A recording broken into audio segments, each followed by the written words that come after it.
Assalamualaikum warahmatullahi wabarakatuh. Selamat pagi Tribuners. Saat ini kita sudah bersama Kepala Dinas Pemberdayaan Perempuan, Perlindungan Anak, Pengendalian Penduduk dan Keluarga Berencana DP3AP2KB Kota Bengkulu, Ibu Haji Dewi Dharma MSc. Benar ya Pak ya? Oke. Selamat pagi Ibu. Selamat pagi. Bagaimana kabarnya pagi ini, sehat Ibu? Alhamdulillah sehat walafiat. Oke.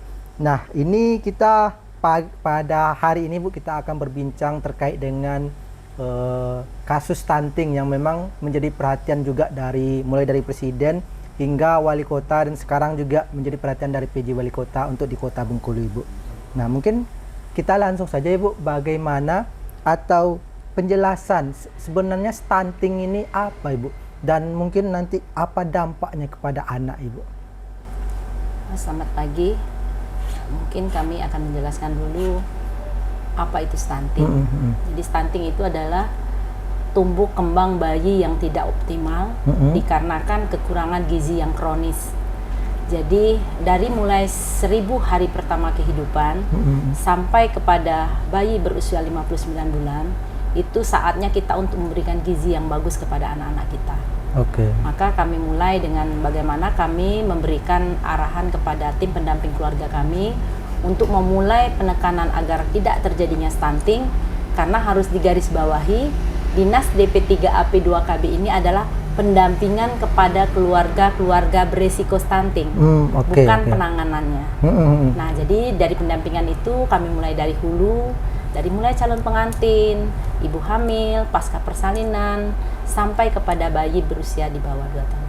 Berarti tadi Ibu menyebutkan bahwa sejak dalam kandungan itu sudah mulai dilakukan pendampingan sebenarnya, tapi sebenarnya jauh dari itu juga sudah mulai diberikan pendampingan gitu ya. Nah, untuk stunting sendiri ini Bu, ini apakah memang murni karena faktor gizi gitu Bu, atau ada faktor keturunan, ada faktor lain begitu, supaya masyarakat ini juga tahu apa sih penyebab stunting ini Bu? Kalau dari stunting sendiri itu pada saat kelahiran tidak mencapai angka 48 cm, artinya tidak normal dalam kelahirannya untuk ukuran panjang badan, maka salah satu penekanan kita untuk menyampaikan dia stunting ada di pengukuran badan. Itu dari WHO dan dari petugas kesehatan. Tapi dari segi kami pendampingan itu kami tidak menyampaikan bahwa apabila anak itu badannya pendek, artinya pendek belum tentu stunting. Stunting pasti pendek. Ya, seperti kita berdua. Berarti kalau anaknya lahirnya kurang dari 48 itu belum pasti gitu ya? Tidak boleh kita sampaikan itu sudah stunting. Tapi dia harus diperiksakan lagi kesehatannya. Jadi diperiksa itu banyak. Mungkin dia lahirnya bisa jadi dia prematur. Mungkin dia lahirnya mungkin memang ada penyakit bawaan. Jadi ada juga mungkin faktor keturunan. Memang orang tuanya pendek, jadi lahirnya memang pendek. Tapi setelah diberi asupan gizi yang bagus, maka pertumbuhannya pun tidak beda dengan anak-anak yang normal lainnya. Berarti di sini menarik Bu. Berarti dari Dinas DP3AP2KB sendiri ini tidak langsung memberikan penilaian begitu. Ternyata anak kamu stunting, bukan seperti itu ya Bu ya? Tidak. Karena kami punya TPK, tim pendamping keluarga. Tim pendamping keluarga ini terdiri dari bidan, terus kader dan PKK. Jadi 3 ini adalah faktor penentu kami untuk pendampingan keluarga di lapangan, didampingi oleh PLKB yang memang tugas mereka sehari-hari adalah ke rumah-rumah penduduk, juga melalui aplikasi yang dilihat bagaimana perkembangan pendampingan kepada keluarga-keluarga berisiko stunting. Oke, siap. Nah, ini Bu, untuk bukan angka stunting Ibu, tapi ini diduga angka stunting gitu ya. Di Kota Bengkulu sendiri data saat ini seperti apa ini Bu? Yang diduga atau bahkan mungkin ada yang sudah stunting gitu, data yang dimiliki oleh pihak Ibu sendiri seperti apa ini Bu? Ya, dari hasil survei SSGI 2022, kita survei itu gizi itu ya? Survei status gizi Indonesia. Survei status gizi Indonesia. Nah, itu kita Kota Bengkulu di angka tahun 2021 di angka 22,2%. 22%. Nah, pada saat rilis SSGI akhir 2022 dirilis Januari 2023 itu kita turun menjadi 12,9%. Oke, Jadi berarti 9,3%. hampir 10% turunnya, Bu, Hampir ya? satu dikit. Nah, jadi untuk angka stunting sendiri kita itu dari 2016 itu dari Dinkes memang ada yang sudah termasuk dalam data yang memang saat ini diperbaharui terus. Tetapi dari kami sendiri tidak bisa menyampaikan bahwa ada saat di 2001, 2002, 2003. Karena mulai pendampingan keluarga berisiko stunting ini di tahun 2021 keluar Perpres nomor 72 tahun 2021. Okay. Pada saat pidato Presiden tanggal 16 Agustus bahwa stunting ini ditangani oleh 2 OPD. Yang pertama itu adalah dinas kami 70% dan 30% ada di dinas kesehatan. 30%-nya itu ada di penanganan, 70%-nya ada di pendampingan keluarga berisiko stunting. Pencegahan berarti, Iya, Bu, ya. jadi itulah. Nah, sampai saat ini kalau dari pendampingan kami itu tidak kita temukan anak-anak yang stunting. Tapi kalau kasus yang sudah ditangani di dinas kesehatan memang ada. Tetapi itu kita perbarui terus datanya dan alhamdulillah untuk survei kesehatan gizi Indonesia yang dilakukan kemarin di akhir 2023 di September 2023 melalui Dinas Kesehatan Kota, insya Allah mudah-mudahan hasilnya nanti bagus, kita akan turun lagi dari 12,9%. Oke, siap. Nah, ini kan sebenarnya kita ini mencegah, Ibu, ya. Nah, Iya. sejauh ini pencegahan yang dilakukan oleh Dinas DP 3AP 2KB ini, Bu, sudah sejauh mana, Bu? Tadi Ibu kan menyebutkan dari hulunya. Nah, dari hulu ini seperti apa ini, Bu? Tindakan pencegahan-pencegahan agar anak-anak yang lahir nantinya itu anak-anak yang sehat dan penuh gizi, gitu, Bu, ya?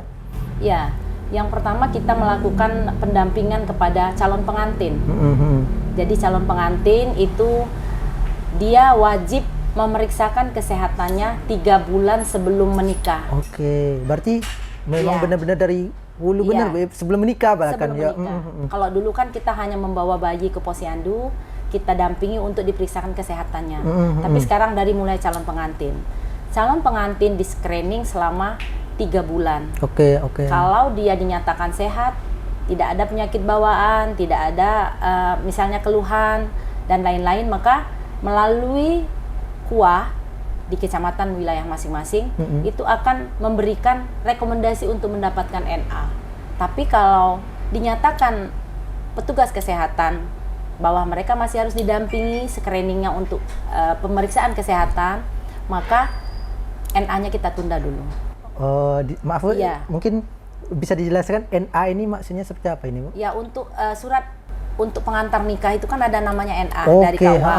Nah, itu diberikan apabila mereka sudah mengisi yang namanya LC-MIL. Oke. Elektronik siap nikah siap hamil. Oke, siap. Jadi dia siap nikah itu harus sehat. Benar. Siap hamil juga harus sehat. Benar. Nah, makanya tapi kami tidak menutup kemungkinan apabila ada keluarga yang memang sudah merencanakan pernikahan ini jauh-jauh hari, kami tidak bisa menahan. Artinya benar. harus isi dulu ini tidak Oke. diberikan keluasan juga. Tetapi dari sekarang kami sudah mengkampanyekan benar. setiap pasangan calon pengantin harus memeriksakan kesehatannya 3 bulan sebelum menikah. Benar. Seperti itu. Jadi setidaknya tahu ya, Bu, ya, kondisi orang tua Iya, begitu, Bu, ya. Ya, apakah dia misalnya dia anemia, benar. maka kondisinya harus kita berikan pil tambah darah. Oke. Kalau dia kekecilan ininya, pangkal lengan ini, Bu, ya. Iya, dia Benar. kan harus ada lila namanya, lingkar lengan atas. Ini harus 23,5. Kalau kurang dari 23,5, maka dinyatakan calon pengantin ini tidak sehat, kekurusan. Dia harus menambah dulu berat badannya. Tapi kalau dia obesitas, Ya, maka dia menurunkan dulu berat badannya. Agar kenapa? Agar nantinya kalau dia menjadi pasangan usia subur pada saat menikah, maka bayi yang dilahirkannya nanti akan sehat. Oke, berarti orang tua harus benar-benar siap begitu, ya. Iya. Setidaknya untuk mempersiapkan kelahiran dari anak, betul, Bu. Nah, ketika dalam kehamilan, Bu, seperti apa ini pendampingannya, Bu? Nah, kalau dalam kehamilan, dari mulai dia tahu hamil, maka kami dari TPK ini mendampingi untuk yang pertama itu memeriksakan kesehatannya di paskes terdekat. Nah, apakah ibu ini menderita eklamsi? Kalau di eklamsi artinya dia darah tinggi. Kalau dia darah tinggi, maka kita akan memberikan pendampingan untuk setiap bulannya harus diperiksa untuk cek tensinya beserta konsumsi obat apa yang dimakan begitu. Karena dia hamil, kadang tidak boleh mengkonsumsi obat, maka kita harus mendampingi untuk selalu memeriksakan tensi darahnya. Kalau dia anemia, seperti itu sebaliknya diberikan pil tambah darah. Iya. Berarti intinya memastikan agar ibu hamil ini benar-benar dalam kondisi sehat dan prima begitu ya. Kalau kita bahasa umumnya Bu ya. Supaya anaknya juga sehat dan prima begitu. Ada tidak Bu diberikan makanan tambahan misalnya untuk ibu hamil ini? Ada. Kita melakukan ini salah satunya kan ada yang diberikan oleh Tribun juga. Yang diberikan oleh Tribun itu tidak hanya kami berikan kepada anak-anak stunting saja, anak-anak terindikasi, tetapi juga memberikan kepada ada kasus ibu hamil juga yang juga kami berikan bantuan namanya makanan untuk ibu hamil yang memang dalam kasus ini mungkin kekurangan gizi, kekurangan berat badan dan lain-lain. Bu. Nah, ini dari sebelum menikah, pas kehamilan dan setelah pasca persalinan begitu Bu. Nah, seperti apa ini Bu penanganannya agar kita bisa memastikan bahwa anak ini tetap sehat dan kuat begitu? Karena 2 langkah sebelumnya kan sudah kita lakukan begitu Bu. Setelah pasca persalinan kan kita melihat anak ini harus diberi ASI ya, diberi ASI sampai 6 bulan. Kalau dia diberi makan makanan tambahan, maka makanan tambahan itu harus dari panganan-panganan lokal, artinya panganan-panganan yang memang bukan junk food dan lain-lain. Jangan diberi mie, jangan diberi makan makanan yang sudah dibekukan seperti saat ini frozen.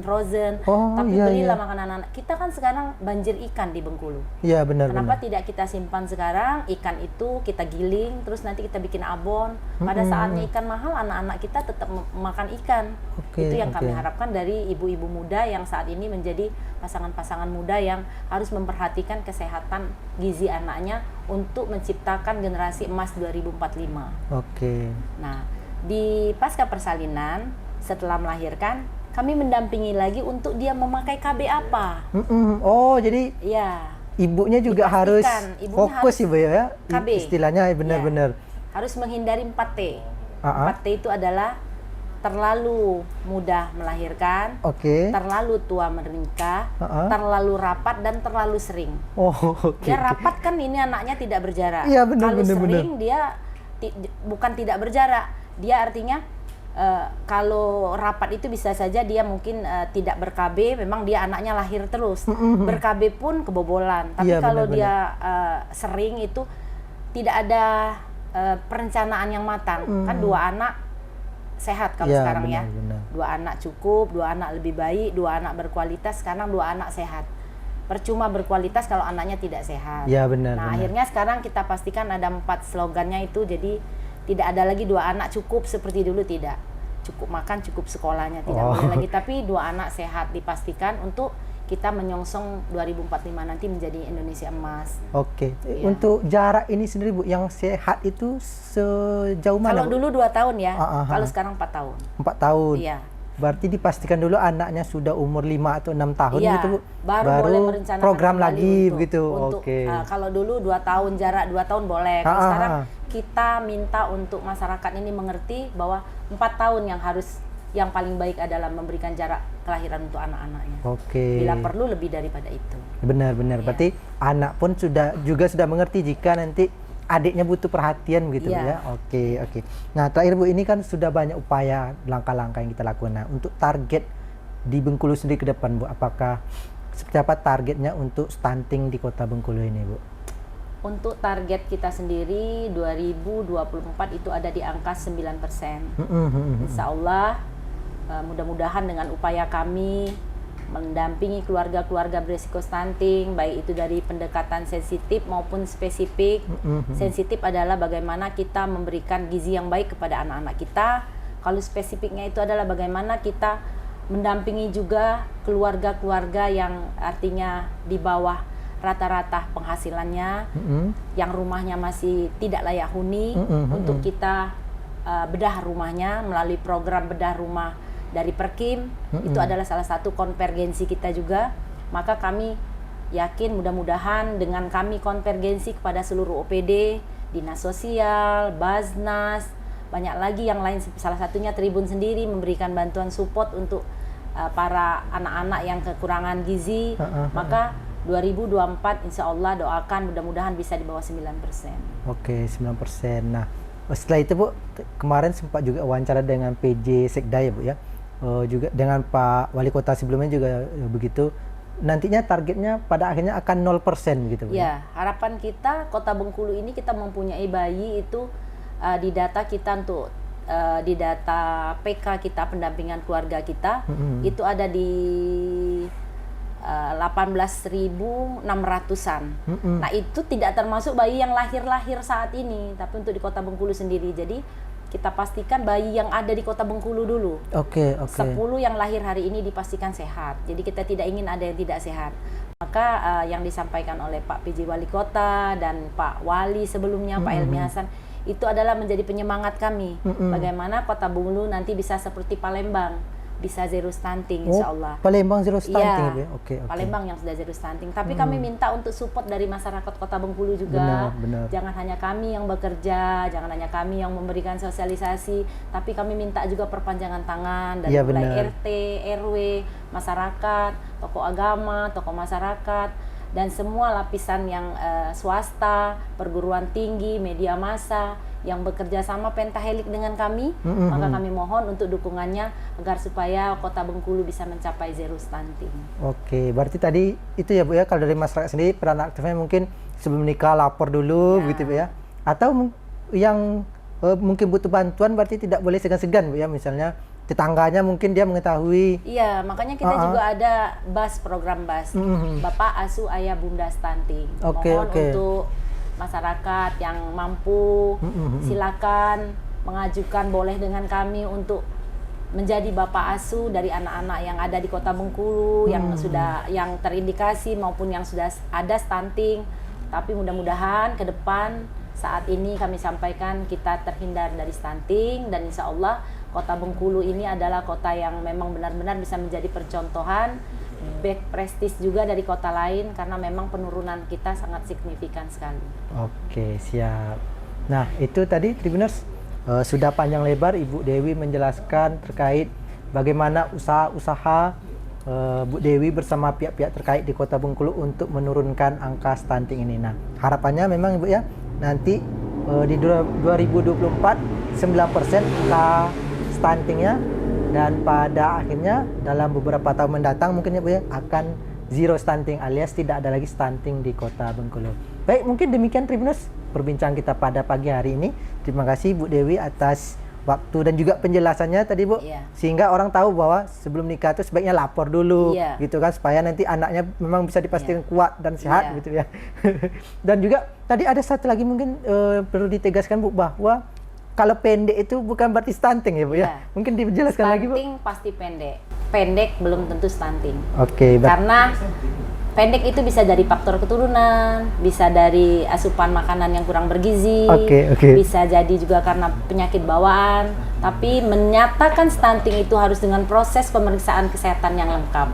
Jadi kalau pendek belum tentu stunting. Nah, stunting pasti pendek. Supaya tidak ada masalah menjudge sebetulnya, kemudian menuding gitu ya Bu ya. Oke, nah itu tadi Tribuners penjelasannya sudah panjang lebar, dan kita sudah tahu apa yang harus dilakukan, apa saja langkah yang perlu dilakukan untuk mencegah stunting dan menjadikan anak-anak kita sehat dan kuat, sehingga pada 2045 nanti Indonesia emas gitu ya, Indonesia emas. Nah, baik demikian Tribuners perbincangan kita pada pagi hari ini. Saya Romi Juniandra bersama Ibu Haji Dewi Dharma MSI undur diri. Terima kasih. Assalamualaikum warahmatullahi wabarakatuh.